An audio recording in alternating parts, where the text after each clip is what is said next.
आज से करीब 143 साल पहले 31 जुलाई के ही दिन धनपत राय श्रीवास्तव यानी मुंशी प्रेमचंद जी का जन्म हुआ था। हिंदी साहित्य में प्रेमचंद्र जी का अहम योगदान है और आज मुंशी प्रेमचंद के बिना हिंदी साहित्य की हिंदी की कल्पना करना भी मुश्किल है।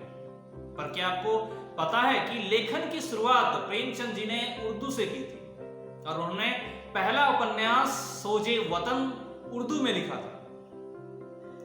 उनके उपलब्धियों, कहानियों, उपन्यासों को शायद आपने भी पढ़ा होगा, पर उनके निजी जीवन को अभी के समय में कोई नहीं जानता।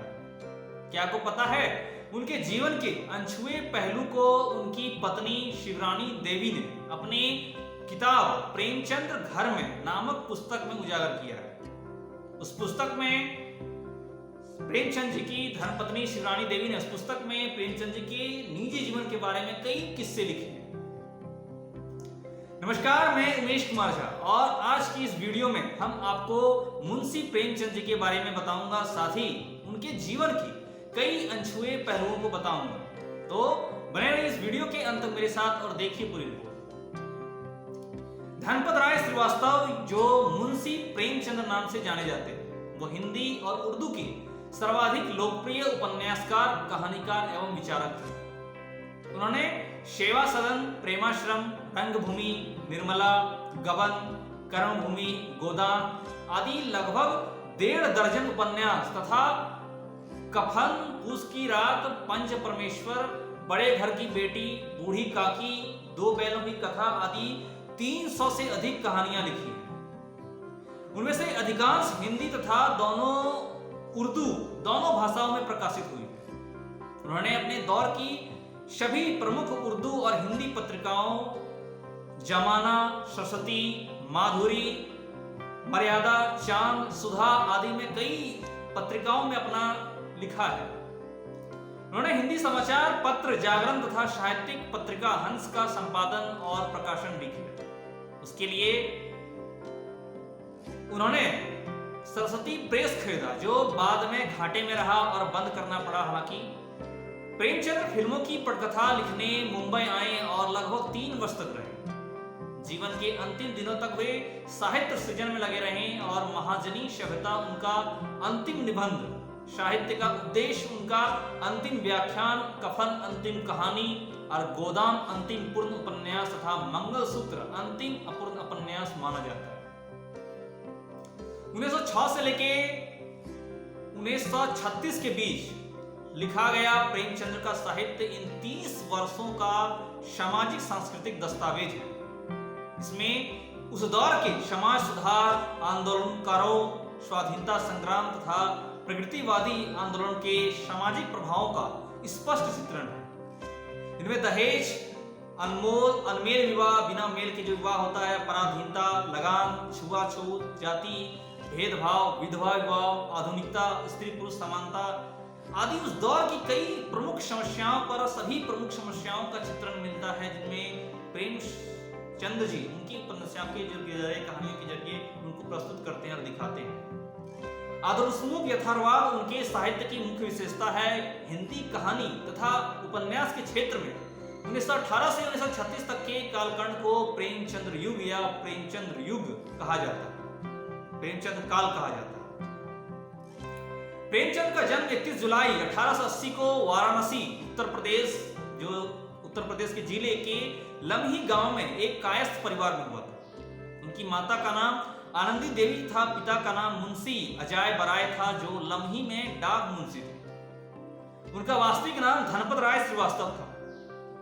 प्रेमचंद की आरंभिक शिक्षा फारसी में हुई। प्रेमचंद के माता पिता के संबंध में रामविलास शर्मा लिखते हैं कि जब वे 7 साल के थे तभी उनकी माता का स्वर्गवास हो गया। जब 15 वर्ष के हुए तब उनका विवाह कर दिया गया, यानी कि उनका विवाह करा दिया गया और 16 वर्ष के होने पर उनके पिता का भी देहांत हो गया। मुंशी प्रेमचंद अपने शादी के फैसले पर पिता के बारे में लिखते हैं कि पिताजी ने जीवन के अंतिम वर्षों में एक कठोर खाई और स्वयं तो गिरे ही, एक कठोर खाई दे दी और स्वयं तो गिरे ही, साथ ही मुझे भी डिवो दिया और मेरी शादी बिना सोचे समझे करा दिया। इस बात की पुष्टि रामविलास शर्मा के इस कथन से होती है।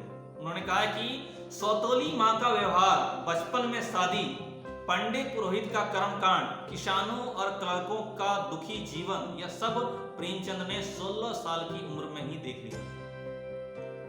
इसलिए उनके ये अनुभव एक जबरदस्त सच्चाई है, जबरदस्त सच्चाई है, और उनके कथा साहित्य में उनकी झलक उठे हैं और उनको दिखे भी है। उनकी बचपन से ही पढ़ने में काफी रुचि थी।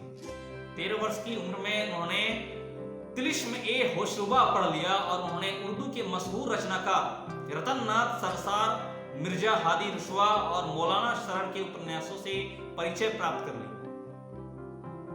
उनका पहला विवाह 15 साल की उम्र में हुआ था। 15 साल की उम्र में 1906 में उनका फिर दूसरा विवाह शिवरानी देवी से हुआ, जो बाल विधवा थी। वे सुशिक्षित महिला थी जिन्होंने कुछ कहानियां और प्रेमचंद घर में शीर्षक पुस्तक भी लिखी है। प्रेमचंद घर में उनकी एक पुस्तक है जिन्होंने इनकी निजी जीवन के बारे में लिखा है। उनकी 3 संतानें हुई, जिनमें से एक श्रीपत राय, अमृत राय और कमला देवी श्रीवास्तव है। आपको बता दूं, 1898 में मैट्रिक की परीक्षा उत्तीर्ण करने के बाद वे एक स्थानीय विद्यालय में शिक्षक नियुक्त भी हुए। नौकरी के साथ ही उन्होंने पढ़ाई जारी रखी और उनकी शिक्षा के संदर्भ में रामविलास शर्मा लिखते हैं कि 1910 में अंग्रेजी दर्शन, फारसी और इतिहास लेकर इंटर किया और 1919 में अंग्रेजी दर्शन और फारसी इतिहास से इंटर और 1919 में अंग्रेजी, फारसी और इतिहास लेकर बीए पास किया। पास करने के बाद वे शिक्षा विभाग के इंस्पेक्टर पद पर भी नियुक्त हुए। 1921 ईस्वी में असहयोग आंदोलन के दौरान वे महात्मा गांधी की सरकारी नौकरी छोड़ने के आह्वान पर स्कूल इंस्पेक्टर पद से 23 जून को त्यागपत्र दे दिए। इसके बाद उन्होंने लेखन को अपना व्यवसाय बना लिया। लेखन पे ही अपनी पूरा ध्यान लगा दिया। मर्यादा, माधुरी आदि पत्रिकाओं में वे संपादक पद पर कार्यरत रहे। इसी दौरान उन्होंने प्रवासी लाल के साथ मिलकर सरस्वती प्रेस भी खरीदा तथा हंस और जागरण निकाला। प्रेस के माध्यम से उसने हंस और जागरण पत्रिकाएं निकाला। प्रेस उनके लिए व्यवसायिक रूप से लाभप्रद सिद्ध नहीं हुआ, नुकसान हुआ और वो धीरे धीरे बंद हो गया। 1933 ईस्वी में अपने ऋण को पटाने के लिए उन्होंने मोहनलाल भवनानी के सिनेटॉन कंपनी में कहानी लेखक के रूप में काम करने का प्रस्ताव स्वीकार कर लिया। फिल्म नगरी प्रेमचंद को रास नहीं आई। मुंबई में वे 1 वर्ष का अनुबंध भी नहीं पूरा कर सके और 2 महीने का वेतन छोड़कर बनारस लौटे। उनका स्वास्थ्य निरंतर बिगड़ता गया। लंबी बीमारी के बाद 8 अक्टूबर 1936 को उनका निधन हो गया। प्रेमचंद जी का साहित्यिक जीवन की बात करें तो उनकी साहित्यिक जीवन का आरंभ साल 1901 से हो चुका था। शुरू में वे नवाब राय के नाम से उर्दू में लिखते थे और प्रेमचंद की पहली रचना के संबंध में रामविलास शर्मा लिखते हैं कि प्रेमचंद की पहली रचना जो अप्रकाशित ही रही, यानी कि इसे प्रकाशित नहीं किया गया, प्रकाशित नहीं हुआ, शायद उनका वह नाटक था जो उन्होंने अपने मामा जी के प्रेम और उस प्रेम के फलस्वरूप चमारों द्वारा उनकी पिटाई पर लिखा था। इसका जिक्र उन्होंने पहली रचना नाम के अपने लेख में किया है। उनका पहला उपलब्ध लेखन उर्दू उपन्यास असरारे माबिद है, जो धारावाहिक रूप में प्रकाशित हुआ। इसका हिंदी रूपांतरण देवस्थान रहस्य नाम से हुआ। प्रेमचंद जी का दूसरा उपन्यास हम खुरमा व हम सवाब है, जिसका हिंदी रूपांतरण प्रेमा नाम से 1907 में प्रकाशित हुआ। साल 1908 ईस्वी में उनका पहला कहानी संग्रह सोजे वतन प्रकाशित हुआ। देशभक्ति की भावना से ओतप्रोत इस संग्रह को अंग्रेज सरकार ने प्रतिबंधित कर दिया था और इसकी सभी प्रतियां जब्त कर ली गई थी और इसका लेखक नवाब राय को भविष्य में लेखन न करने की भी चेतावनी दी थी। जी हाँ, ये जान के आपको हैरानी होगी, इतने देशभक्ति के रूपी वो कहानी किताब थी जिसे अंग्रेजों ने बंद करवा दिया था। इसके कारण उन्हें नाम बदलकर प्रेमचंद के नाम से लिखना पड़ा, क्योंकि वो नवाब राय के नाम से तो बैन हो चुके थे, इसलिए उन्होंने प्रेमचंद के नाम से फिर लिखना शुरू किया। उनका यह नाम दया नारायण निगम ने रखा था। प्रेमचंद नाम से उनकी पहली कहानी बड़े घर की बेटी जमाना पत्रिका के दिसंबर 1910 में अंक में प्रकाशित हुई। 1915 ईस्वी में उस समय की प्रसिद्ध हिंदी मासिक पत्रिका सरस्वती के दिसंबर अंक में पहली बार उनकी कहानी सौत नाम से प्रकाशित हुई।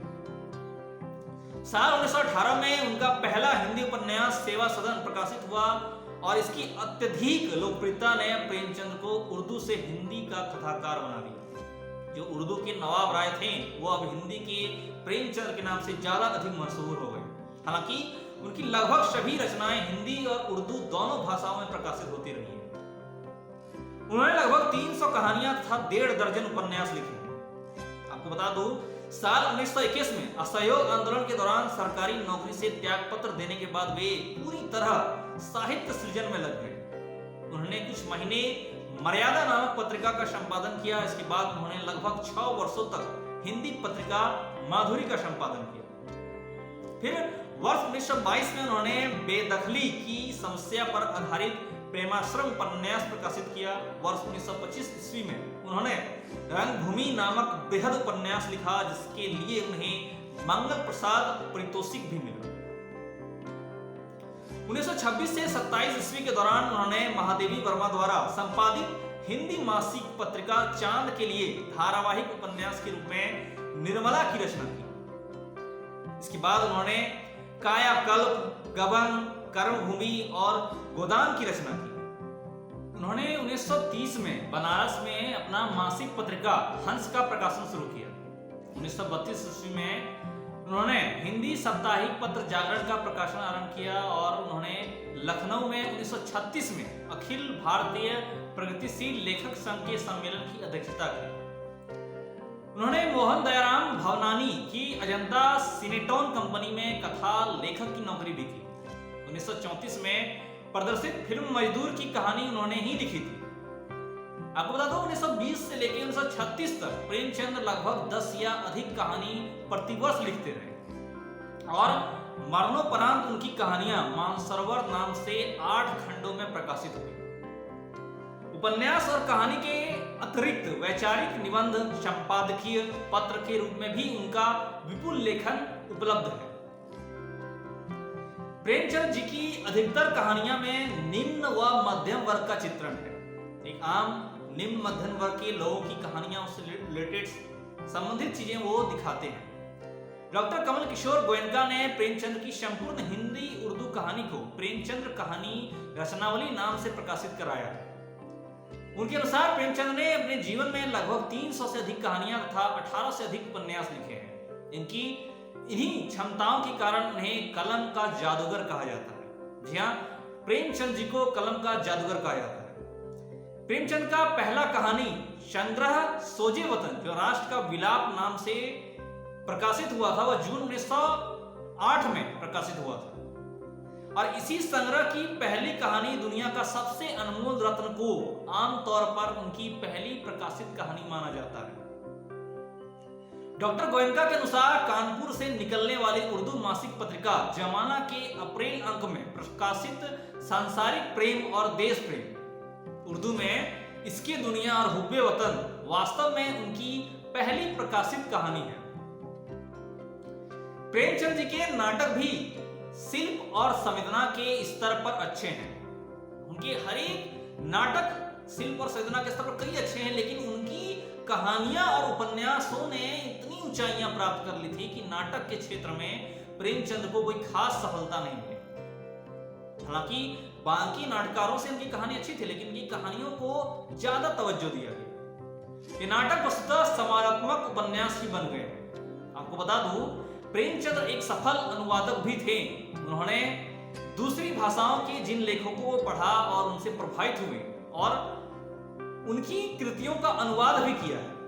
उन्होंने टॉल्स्टॉय की कहानियां 1923 में जो आई थी, गॉल्सनवर्दी की 3 नाटकों का हड़ताल जो 1930 और चांदी की डिबिया 1931 में आई थी और न्यू 1931 में आई थी, उन्हें अनुवाद भी किया था। उनका रतननाथ सरसार के उर्दू उपन्यास फसाने आजाद का हिंदी अनुवाद आजाद कथा भी बहुत मशहूर हुआ है। प्रेमचंद जी ने संपादन का काम भी किया है, जैसा कि हमने आपको बताया कि प्रेमचंद ने जागरण नामक समाचार पत्र तथा हंस नामक मासिक साहित्यिक पत्रिका का संपादन किया है तथा उन्होंने अपनी खुद का सरस्वती प्रेस भी चलाया था और उर्दू की पत्रिका जमाना में नवाब राय के नाम से लिखते थे। प्रेमचंद साहित्य की वैचारिक यात्रा आदर्श से यथार्थ की ओर उन्मुख है। सेवा सदन के दौर में वो यथार्थवादी समस्याओं को चित्रित तो करते थे, लेकिन उसका एक आदर्श समाधान भी निकाल रहे थे। यानी कि समाज की उन समस्याओं को वो चित्रित करके दिखाते थे और उनका एक समाधान भी वो निकाल रहे थे कि इस समस्या का क्या समाधान हो सकता है। वर्ष 1936 तक आते जाते महाजनी सभ्यता, गोदान और कफन जैसी रचनाएं अधिक यथार्थवर्धक हो गई, किंतु उनमें समाधान नहीं सुझाया गया। अपनी विचारधारा को प्रेमचंद ने आदर्शमुख यथार्थवादी कहा है और इसके साथ ही प्रेमचंद्र स्वाधीनता संग्राम के सबसे बड़े कथाकार हैं। इस अर्थ में उन्हें राष्ट्रवादी भी कहा जा सकता है। प्रेमचंद्र मानवतावादी भी थे और मार्क्सवादी भी। प्रगतिवादी विचारधारा उन्हें प्रेमाश्रम के दौर से ही आकर्षित कर रही थी। वहीं प्रेमचंद ने वर्ष 1936 में उन्होंने प्रगतिशील लेखक संघ के पहले सम्मेलन को सभापति के रूप में संबोधन भी किया था। उनका यही भाषण प्रगतिशील आंदोलन के घोषणा पत्र का आधार बना। जी हाँ, इस अर्थ में प्रेमचंद निश्चित रूप से हिंदी के पहले प्रगतिशील लेखक कहे जा सकते हैं। मुंशी प्रेमचंद की परंपरा को आगे बढ़ाने में भी कई रचनाकारों ने भूमिका अपनी अदा की है, अहम भूमिका अदा की है। उनके नामों का उल्लेख करते हुए रामविलास शर्मा प्रेमचंद और उनके युग में लिखते हैं कि प्रेमचंद की परंपरा को अलका, कुल्ली भाट, बिलेसुर बकरिहा के निराला ने अपनाया। उससे चकल्लस और क्या से क्या आदि कहानियां के लेखक पढ़ीस ने अपनाया और उस परंपरा की झलक नरेंद्र शर्मा, अमृतलाल नागर आदि की कहानियों और रेखा चित्रों में मिलती है। बीबीसी हिंदी, उस समय की बीबीसी हिंदी में प्रकाशित लेख स्वस्थ साहित्य किसी की नकल नहीं करता, लेख का नाम था स्वस्थ साहित्य किसी की नकल नहीं करता। उस लेख में निर्मल वर्मा लिखते हैं कि 50-60 के दशक में रेणु, नागार्जुन और इनके बाद शिवनाथ सिंह ने ग्रामीण परिवेश की कहानियां लिखी हैं। वो एक तरह से प्रेमचंद की परंपरा के तारतम्य पे ही आती है। आपको बता दूं, हिंदी साहित्य के अलावा प्रेमचंद हिंदी सिनेमा के सबसे अधिक लोकप्रिय साहित्यकारों में से भी एक है। सत्यजीत राय ने उनकी 2 कहानियां पर यादगार फिल्में बनाई हैं। वर्ष 1970 में शतरंज के खिलाड़ी और 1981 में सदगति सत्यजीत राय द्वारा उनकी ही 2 कहानियों पर बनाई गई यादगार फिल्में। उनके देहांत के 2 वर्ष बाद सुब्रमण्यम ने 1938 में सेवा सदन उपन्यास पर भी फिल्म बनाई। वर्ष 1970 में मृणाल सेन ने प्रेमचंद की कहानी कफन पर आधारित ओका उरी कथा नाम से एक तेलुगु फिल्म बनाई, जिसको सर्वश्रेष्ठ तेलुगु फिल्म का राष्ट्रीय पुरस्कार भी मिला उस समय पे। 1963 में गोदान और 1966 में गबन उपन्यास पर भी लोकप्रिय फिल्में बनी। वर्ष 1980 में उनके उपन्यास पर बना टीवी धारावाहिक निर्मला भी बहुत लोकप्रिय हुआ था। आज की इस खास एपिसोड में, आज की इस खास रिपोर्ट में आज फिलहाल के लिए इतना ही। हम आगे आपसे फिर मिलेंगे कुछ नई या रोचक जानकारी के साथ। हमारे साथ अंत तक बने रहने के लिए धन्यवाद। जय हिंद, जय भारत।